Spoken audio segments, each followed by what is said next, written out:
Thanks, Aditya, for those very kind words. Obviously, personal bias of a dear friend, so discount it as much as you can. When Aditya told me to get a few slides, I prefer not having slides because today is all about telling you a story. When I joined the company 10 years back, we were 500 crores. Today, with my father's vision, we're a 5,000 crore company in Pune. We have over 10,000 employees, 60% of our business comes from outside India, and over 600 scientists work in our facility in Hinjewadi. So truly a 10x story just in 10 years, but when he founded in 1983, obviously a much larger growth story. So I'd like to begin my story of this crazy, brave visionary, my father Satish Mehta.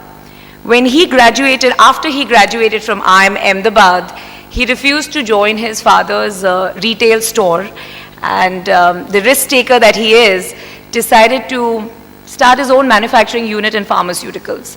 That was way back in 1983. Took the slightly safer method of contract manufacturing for a lot of multinationals like Pfizer, Glaxo, the big names, to make medicines, their medicines for the Indian market. That was a really smart beginning because what that gave the company is the gene of a multinational. Because whether it's a Pfizer or a Glaxo or a Roche, there would be these continuous audits on a quarterly basis. Their team from abroad would come and micro sort of analyze every small little system and process. And I think that's what really gave us our foundation and gene of a multinational. Sometime around 1995 is when he decided that, I need to get out of this low margin business and start making my own products. And everyone advised him against it because by 1995, for anyone who follows pharmaceuticals, there were some giant industries or Indian multinationals, like you call them, as well as a lot of foreign multinationals had set up their Indian arms. So everyone advised him not to go or foray into this for the simple reason that it was extremely crowded, extremely fragmented, the typical management case study of low barriers to entry and why do you want to get into this. But again, the risk taker, contrarian that he is, he decided to set out on his own.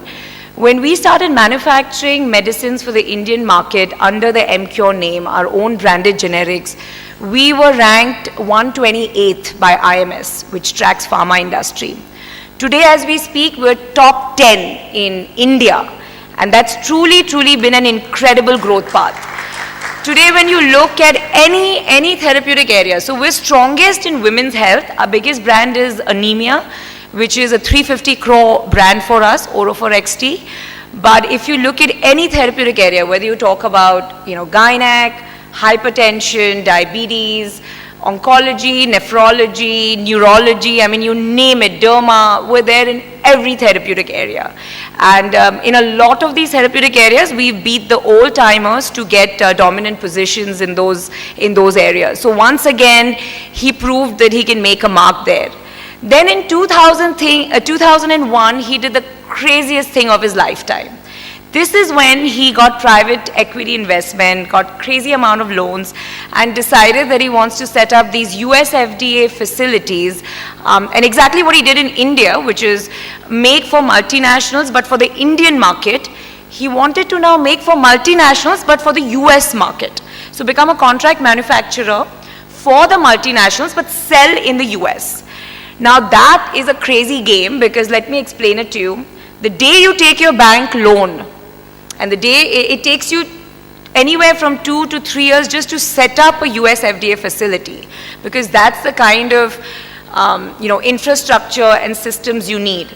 After you get that, it takes about a year to get the US FDA approval. So that's 4 years of just a CFO's nightmare, like I call it, because it's operating expenses, you got to keep the systems running, it's huge capex, huge debt, huge interest cost, just a P&L nightmare. You do that for 4 years, and it's not like the money comes in after 4 years, because then after 4 years, when you've got the US FDA approval, you go and pitch to multinationals. You go abroad, and then you just hope and pray that a Pfizer will give a gentleman like Satish Mehta and a private company that no one has ever heard of, and a city like Pune that again no one's ever heard of, their business, right? But he managed to do that. But hold on for a minute. Once you get the business, there's tech transfer. So that takes 2 years. So to put things into perspective, from the time you get that bank loan till that first rupee hits your top line, it's a 6-year waiting period. And that is what I call an entrepreneur. If you really want to understand the definition of an entrepreneur, there are a lot of buzzwords, but I think this story just says it all. He took that risk, he built world-class facilities. We have 11 facilities at this point. We have beautiful facilities in Jammu, Sikkim, Bangalore, Kurkum, Hinjewadi right here in the US, and he's done a remarkable job. So that was in 2001. But then again, here's a man who doesn't believe in resting or taking it easy, or maybe taking an early retirement and doing some philanthropy. No, he just keeps going. So in 2011, again, he's like, I need to do something, and that's when he decided to make his very first acquisition. So Emcure's always sort of believed in the build versus buy mentality, or whatever you want to call it. And 2011 is when he realized that if he wants to sell in the US market his own products like he did in India, he would need to partner with somebody, just because to build the relationships with the 4 top distributors is not something that happens quickly. And then get the paperwork, get it, get into their systems. It takes a while. And that's when in 2011, he bought a virtual company. The reason I say virtual is that no manufacturing, no R&D, just a team of people who did marketing and had relationships with the distributors. So in 2011, he bought that company when they had a turnover of 11 million US dollars. And today, this year, we're going to exit at 300 million US dollars. So that's what he did with that company. What he did is he bought their marketing bandwidth, and then he had the R&D in Pune, he had the manufacturing in Pune, so it's a beautiful case study of vertical integration. Once that was a success, then again, the man never rests. He decided to do that in London, he decided to do that in Canada, and Aditya just mentioned, the string of pearls philosophy, or an acquisition after acquisition that makes sense, continued. Life is never easy for an entrepreneur, and he's had his set of challenges, so it's not that everything just worked out great. My memories of growing up were that there would be phone calls, and he would tell my mother, "Bolo ke ghar pe nahi hai aap, kal subah 10 baje phone kare," because at 9 o'clock that check would hit the banks, and at 10 o'clock he'd be able to pay the creditor. So my father went bankrupt almost twice in this journey of taking the company to 5,000 crores. And I remember those days when we were almost bankrupt and people advised him to shut down the business were not easy days for him. But he never showed it. So maybe the little bit of iota of positivity is a genetic disorder that comes from him, because he is an eternal optimist. Just about 3 years back, he had the biggest blow of his career. He's 68, works harder than anyone I know. I mean, he'll come from the US at 2 in the morning, wake up at 5 for his yoga, he's at work at 7. Just the most high integrity, hardworking person, obsessed with the company Emcure.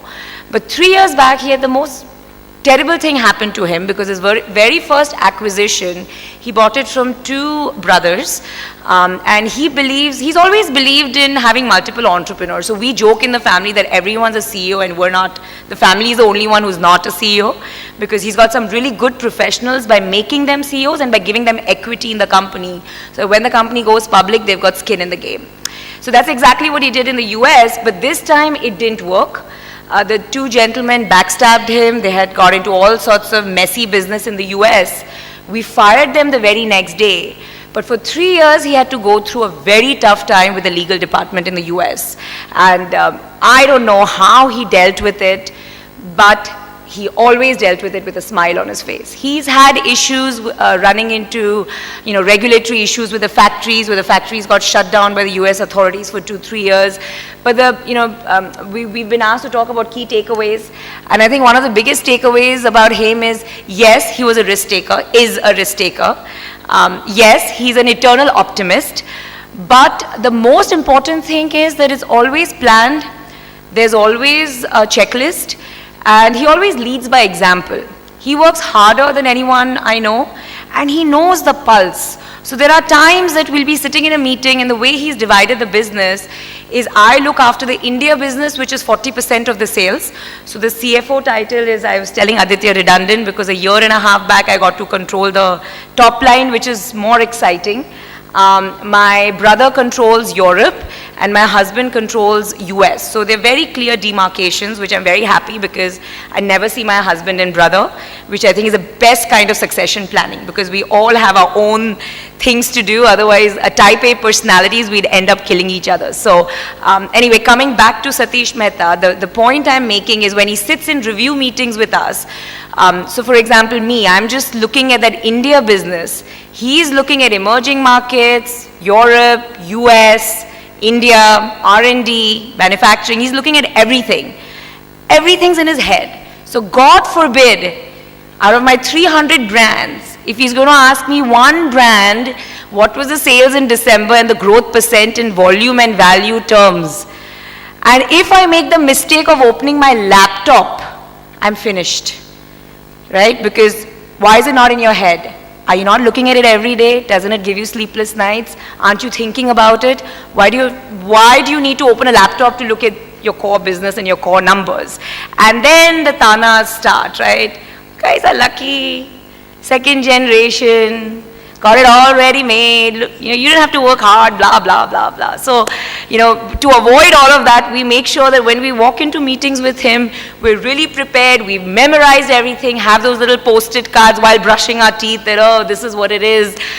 So he keeps us on our toes, but it's beautiful because we're learning every single day, and it's an honor and a privilege to learn from the best. And don't get me wrong, we have our fights. I'm a very strong-headed person. So are my siblings, my husband. So we get into our powwows, but we always walk out with a decision, and then everyone sticks with it. And sometimes the best decisions come out of disagreement. So definitely a fun and very exciting journey. Personally for me, when I joined the company 10 years back, it wasn't easy because there's no credibility for a second generation. People don't take you seriously. I think in my case, two things helped me when I joined. Number one, having a CA MBA degree and having worked for 6 years in a company other than my father's gives you a credibility, certain amount of credibility when you join. Secondly, I was very persistent if I wanted to change something, because I was all about, since I'd worked in the US, I was all about, like we just discussed, putting systems in place, having a leadership bandwidth at level 2, level 3, level 4. I was very passionate about that. And so every time I'd suggest Salesforce automation or things like that, and there'd be pushback, I think my one quality that helped me is I'd be persistent and keep on at it till I think they were sick of me and told me to do it just because they were sick of me. So that was in the initial 2-3 years when the credibility wasn't built. After that, when my own personal confidence was built, I don't want to, when we get passionate, we overrun our time. I've got 2 more minutes? 2 more minutes. So bottom line is that when after a couple of years my credibility was built, or rather I don't think the credibility ever gets built, but your confidence gets built and you become more thick-skinned as you get more white hair, I guess. So I think after a few years, and even if you see me now, I just bulldoze my way. I don't really wait for people to give me permission. I do what I feel is right, and not everything I do ends up correct. I've had my share of failures, but I want to learn from my failures by trying my own things. And I think that's the beauty that, we try a lot of different things. We fail in some, we learn in others, but it's been an exciting journey. I'm personally very passionate about having more women in our company. So I see a decent percentage here, but we started programs like Prerna, where we really work hard with speaker sessions, mentoring, networking to get more women in the company. I think women need to get rid of guilt. It's like damn if you do, damn if you don't. If you're working, you're guilty you missed a PTA meeting. If you're a housewife, you're guilty you wasted your degrees. So just get rid of the damn guilt, you'll be 10x more productive. So I tell my women that all the time, get rid of the guilt, become a little selfish, learn to promote yourself. So I have my own Instagram page. I'm very open to media. I'm out there speaking, talking. I think there's nothing wrong in speaking up and getting yourself out there. So I think this is what I tell our women at Emcure, and we have a lot of fun together. I think women in positions of power like me need to do that extra bit to have a higher percent of women in the workforce. So these are my few key takeaways. I'm sorry I will not be able to wait for the Q&A session, but I did want to come by and share our story with you. I will share my email ID with Aditya, so any of you who'd like to visit our facility in Hinjewadi or have very specific questions on any of these phases that I spoke about, please feel free to email me and I will get back to your questions. Thank you for your time.